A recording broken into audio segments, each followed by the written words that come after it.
काका तुमचा काळ वेगळा होता, तेव्हा स्पर्धा माणसाशी होती. आज स्पर्धा मशीनची आहे. तुम्ही 10 रुपये कमवून आणायचे, कारण तेव्हा महागाई तशी होती. आज 1000 रुपये कमवून घर चालवणं कठीण आहे. तुम्ही आम्हाला आळशी म्हणता, पण केव्हा विचार केलाय का? पदवी हातात असूनही जेव्हा रिकाम्या हाताने घरी परतावं लागतं, तेव्हा त्या मुलाच्या मनावर काय बितत असेल. मग काय बसून राहणार? नाही काका, मी बसलोय कारण मी थकलोय, हरलो नाहीये.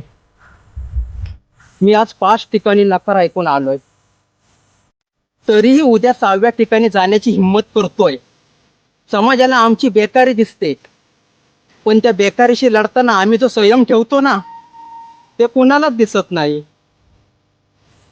आम्ही व्यसनाकडे वळलो नाही, आम्ही चुकीचे मार्ग धरले नाहीत. आम्ही आजही प्रामाणिकपणे संधीची वाट पाहतो. हाच आमचा विजय नाही का?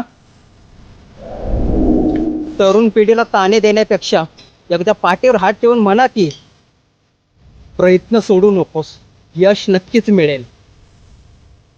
तुमचे 2 शब्द आम्हाला उभारी देऊ शकतात, पण तुमचे टोमणे आम्हाला कायमचे संपवू शकतात.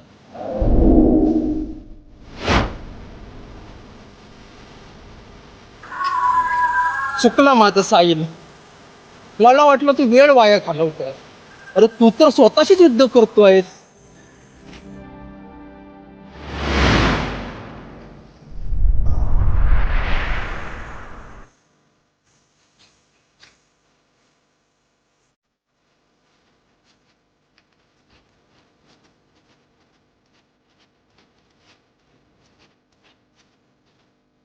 काळजी करू नका, काळ कठीण आहे पण आयुष्य नाही.